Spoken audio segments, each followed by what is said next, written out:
Hey guys, we wanted to do a really quick episode, so no camera today, but we wanted to start off by apologizing for getting the Woman King wrong. I know maybe several episodes or videos ago, we talked about the Woman King and how the trailer was and some of the messaging and some of what the actors were saying about the film. We also mentioned some YouTubers and bloggers who spoke about some of the concepts of the film and just some of the things just we didn't like. And randomly today, we decided to actually watch the movie. And to my surprise, it wasn't a bad movie. What's did I kind of hit it on the head there as far as what kind of what? Yeah, Okay. totally. I definitely agree with you, and I have to put my tail between my legs and you're like, you know what? I was wrong about this one.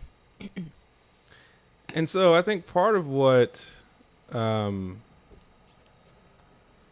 I guess part of what the issue was is it was marketed as a film that was a black woman empowerment film, and that they were fighting against guys, and they were single-handedly stopping slavery. Yeah. With also having this weird scene that looked like some black woman with a white man, Yeah. and that the king was weak, and he had to have this woman there because he couldn't rule a kingdom because he's just he's a dude and he is not bright and all that stuff.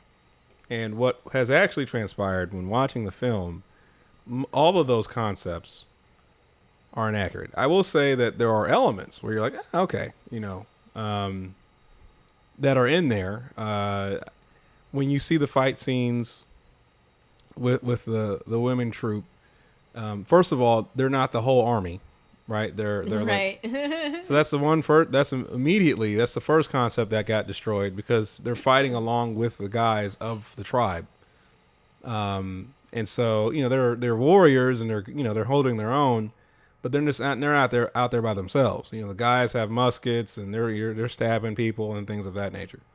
Did they give the guys many lines? No, but they're there and they've been there and they had they were a part of each battle that was featured in the film. Yeah. And the women use certain like tactics and strategies and technique to fight also. So it wasn't just, oh, I'm brute force, pure strength that was helping them defeat the men, supposedly, Right, like the so trailer. that wouldn't have been realistic. Yeah. The second thing is the king being weak.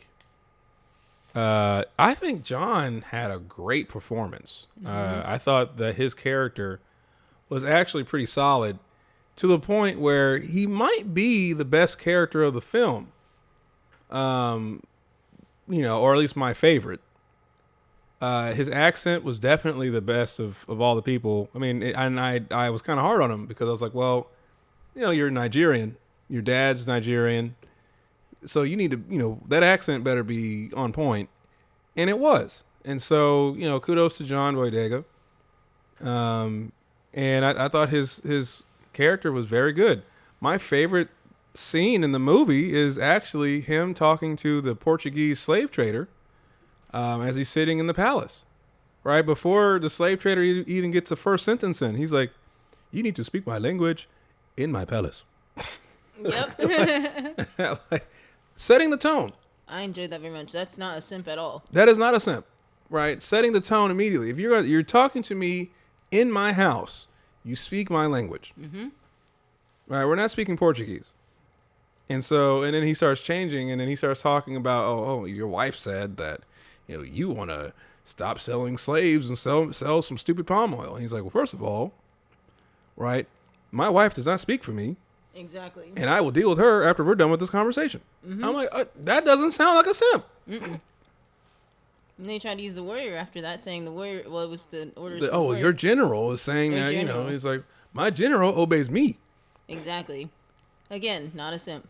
Right? And he's like, well, if you want to sell this palm oil, right? We're going to have to take our business elsewhere, and you'll be nothing. You'll be a king of what, mud, right? You have wealth because of this slave trade. And he's like, you'll be unprotected. He's like, unprotected, right? And he's over talking about, this is my area. I'm a king, even though you don't respect me.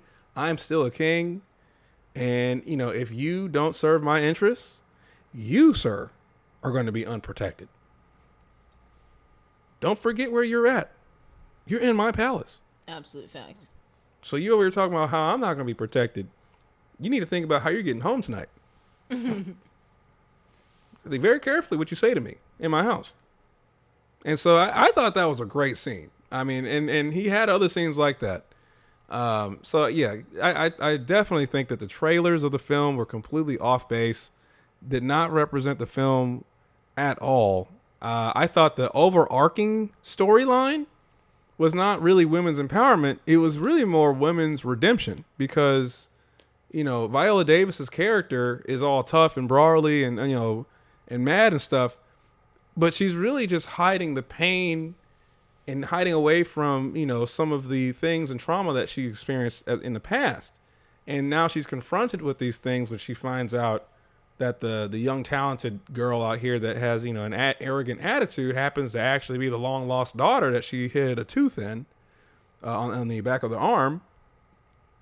And so now she's confronted with this horrific act of being, SA'd, and having to emotionally deal with that, and then also having to deal with, okay, well, I let my daughter go because I wasn't brave enough to deal with it. And now I have a situation where she's been captured. Do I continue to go down the same path of just, well, I'm just going to let that be? Or am I going to actually try to, be there for my child? And so she, gets orders from the king not to leave because, he's trying to do the ceremony. He thinks that the threat is essentially over. She disobeys the king to go get her daughter, essentially, because she made that mistake once in the past. And she doesn't want to make that mistake again. Now, I will say, I thought that it would have been a better moment had she brought that up to the king. Because it seems, the king said that my generals obey me, and then you go ahead and disobey. Which she thought coming into the palace after all that she was going to be in trouble, and she resigned and all that stuff.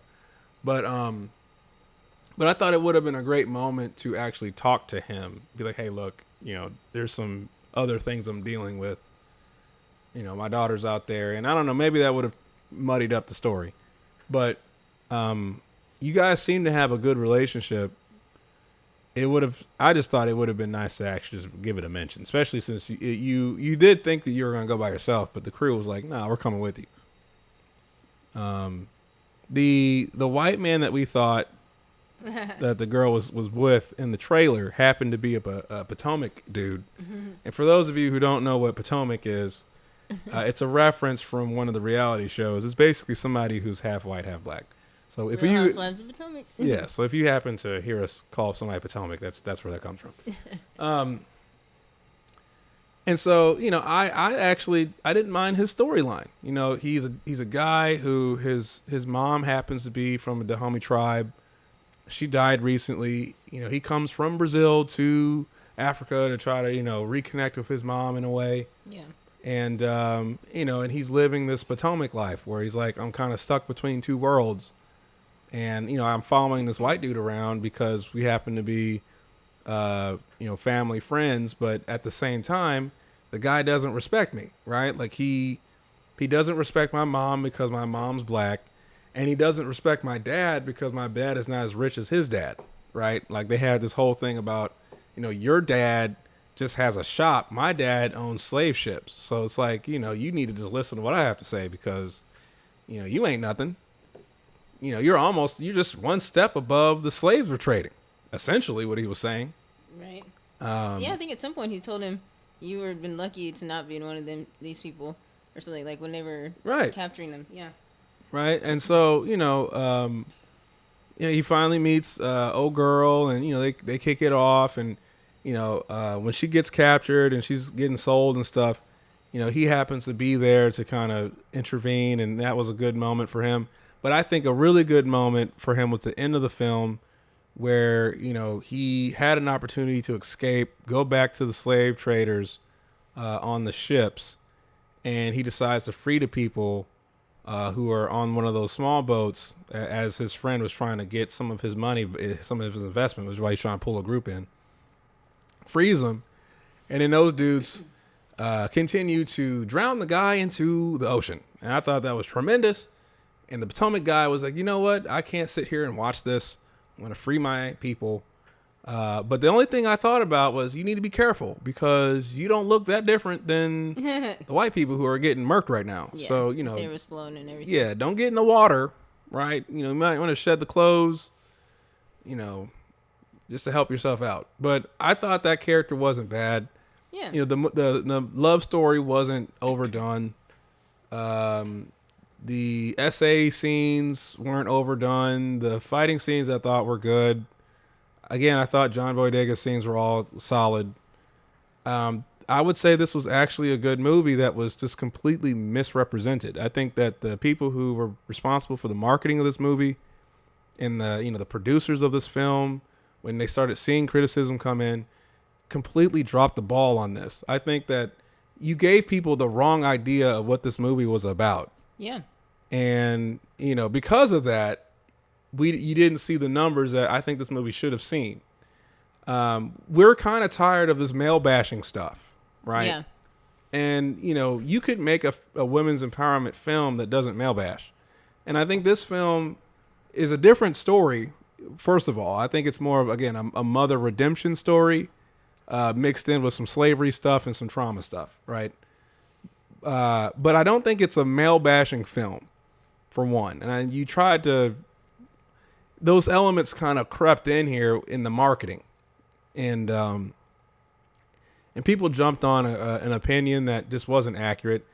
And I happen to be one of those people who jumped onto an opinion that wasn't accurate because I was just basing things off of the trailers, which I would say that was also a fail on whoever edited the trailers, right? I think what I would have done is when people started talking about how soft Gezo was, John's character, I would have released that the conversation that he had with the Portuguese slave trader. Yeah, I would have shut that down. Massive missed opportunity. Massive missed opportunity. So, hey, wait a minute. This guy's not a simp king. He's actually holding his own. Yeah. So, you know, we wanted to, you know, do a little quick video, just kind of rehashing or kind of going back to some concepts that we talked about earlier this year. I hope everybody had a good holiday. For the Christians out there, you know, hopefully you had a good Christmas. For everybody else who's not Christian, the Muslims out there, hopefully, you know, you had some rest, maybe some time with family and some food. Am I missing? You got anything? No. I mean, I guess along the line with those religions, if anyone, I don't even know actually if Hanukkah fell across this time frame, but if you celebrate that, and you know, I guess happy holidays to all of you all as well. As far as the movie, I mean, you said it all, because I just had to bow my head as well. Like, you know, I definitely had the wrong impression, as many people, I think, did from seeing the trailers. Yeah. You know, and then, you know, as people didn't go see it, and then the whole commentary, I think, from Viola Davis saying, oh, if you don't watch it, it's because you hate black women, instead of actually saying what the movie's about. They actually had a decent story. And so Viola Davis failed on that part too. Like, you came back with the wrong comeback. You should have said, hey, look, you know, don't listen to, we didn't shoot a good trailer, right? It doesn't really represent the film like that. Give it a shot. Go watch the movie. You know, it's not what you think. Like, that's how you really should have responded with this. Yeah, because, I mean, I didn't want to see a bunch of women fighting any more than I want to see, and no offense to anyone, the WNBA stars, like, you know, aggressively attacking and fighting with each other and all that stuff. Yeah. Like, I don't want to see it. We don't want to see women replacing men. We want women to have their own stories and, you know, have their own experiences and just be, I want to see characters. That's the reality of this film is that they did have a bunch. They had, what I say a bunch. They had at least a few really good characters. Yeah. They had some good stories, like the ones you mentioned with the mother-daughter thing. I get it. They didn't want to reveal that she was the mother early on, but you would have said this film has love, relationships, trust, what do you say? Redemption. Oh yes. Redemption's in there. I mean, yeah, you sprinkled in some feminist stuff, but Oh yeah. it wasn't enough feminist stuff to turn me off. No. Yeah. There's a little bit of like, I have to be with my sisters and all that stuff. Yeah. And we've mentioned that before in other episodes that that usually seems to be the option for women is like, oh, you just have to be with your sisters and not a man. But this one was not like that. So I do encourage people. I can't believe I'm saying that, to actually watch the film. I understand the title, but I think maybe there could have been a different title. Yeah, she's more from basically kind of how it's described. She's literally more like a woman regent, Yeah. or like a secretary of state, Mm-hmm. secretary of defense, like just a higher position in the general position they had. Yeah. And I think it just, I mean, I don't know if they were trying to appeal. Well, I guess they were trying to appeal to a specific subset of black women or a group that just is craving women empowerment and women being in charge of everything and, you know, just taking control. And it's like, yeah, she did have some moments where she was, not the best leader, but I don't know. They just portrayed it incorrectly in the film, in the trailer, versus what actually happened in the film. Yeah, that's all I have to say about it. Because I just be repeating what you said. Cool. All right. Well, like, subscribe, everybody, and we will see you in the next episode.